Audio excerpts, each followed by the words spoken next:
Bienvenue sur NapDMB, n'ayons pas peur des mots bibliques, la chaîne qui vous dit tout sans tabou. Aujourd'hui, le mot sera régénération. Définition rapide du dictionnaire, régénération, c'est la reproduction, la reconstitution, l'amélioration, le renouvellement ou une renaissance. Et le mot régénérer, pardon, que je suis allé voir aussi, signifie reconstituer, refaire, recycler, engendrer de nouveau, donner une nouvelle naissance, améliorer et renouveler. Alors, de nos jours, ce mot régénération, on en entend souvent parler dans le domaine de la maintenance, et notamment dans les systèmes de FAP, donc de filtres à particules, ou alors des systèmes de SCR, des systèmes par catalyse. Tout ça se passe au niveau de l'échappement pour purifier, je dirais, les différents polluants. Voilà. Mais ce mot régénération a été utilisé il y a plus de 2000 ans dans la Bible. Alors voyons ce que nous dit la parole de Dieu au sujet de ce mot.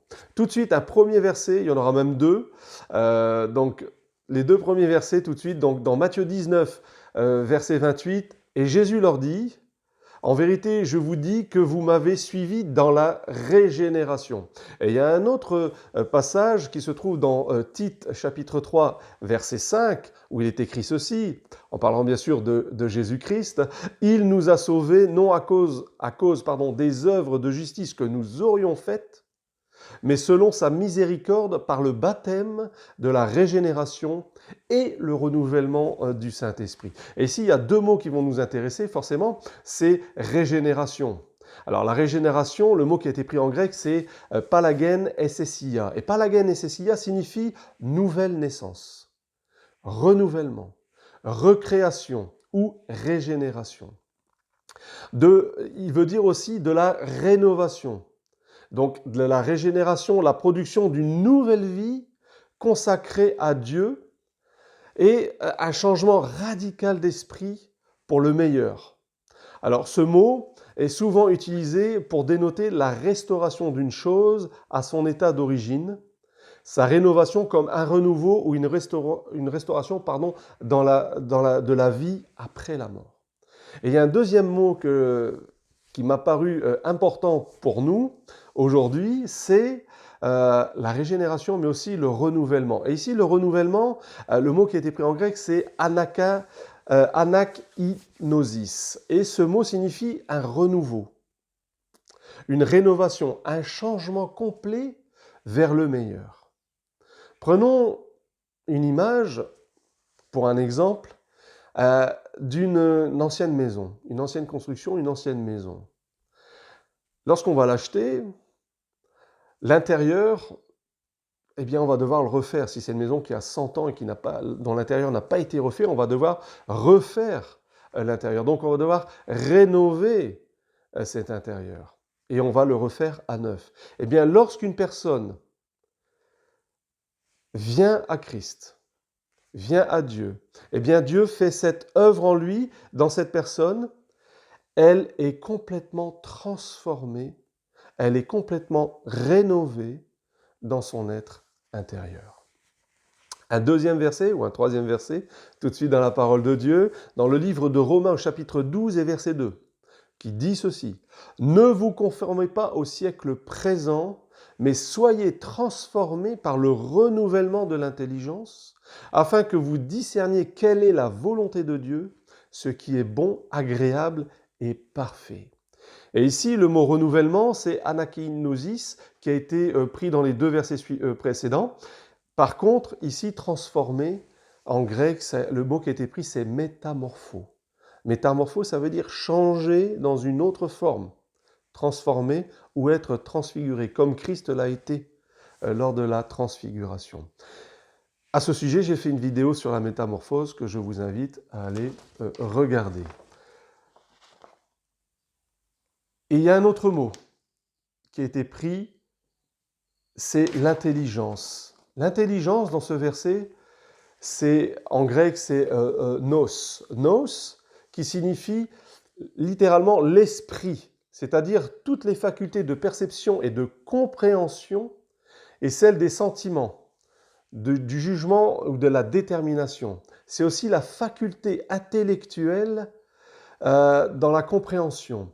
La raison dans son sens le plus étroit comme capacité de la vérité spirituelle.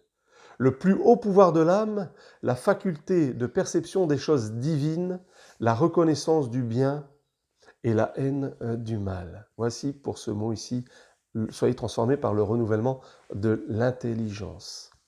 Un autre verset dans la parole de Dieu. Dans le livre de Colossiens chapitre 3 et verset 10, il est écrit ceci. Et ayant revêtu l'homme nouveau, qui se renouvelle dans la connaissance, selon l'image de celui qui l'a créé. Ici, le mot grec qui a été pris, c'est anakai no. Et ce mot signifie causer la croissance, ce qui va causer la croissance, la cause, ce qui va être remis à neuf. Ce sont de nouvelles forces et vigueurs qui sont données. Et c'est aussi, ce mot a ce sens-là, d'avoir un nouveau mode de vie opposé à l'ancien qui, lui, était corrompu. Un exemple, lorsque le médecin renouvelle une ordonnance pour un traitement, par exemple pour une personne qui manquerait de vitamines, alors le médecin va lui redonner, va lui faire cette ordonnance pour renouveler ce traitement, pour que la personne puisse retrouver des forces, retrouver de la vigueur. Alors, c'est ce que Dieu désire lorsque nous lui demandons, bien sûr. En effet, comme nous le dit 2 Corinthiens 5, 17, nous sommes de nouvelles créatures, les choses anciennes sont passées, voici toutes choses sont devenues nouvelles. Et je dirais, elles se renouvellent aussi en Dieu lorsque nous lui demandons.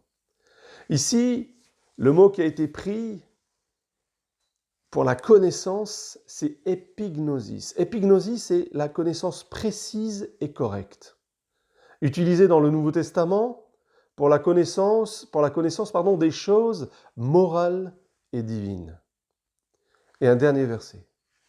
Dans 1 Pierre 1, 23, « Puisque vous avez été régénérés non par une semence corruptible, mais par une semence incorruptible, par la parole vivante et permanente de Dieu. » Vous avez été régénérés. Régénérés, anag enao, qui ici signifie produire de nouveau, être né de nouveau, renouvelé.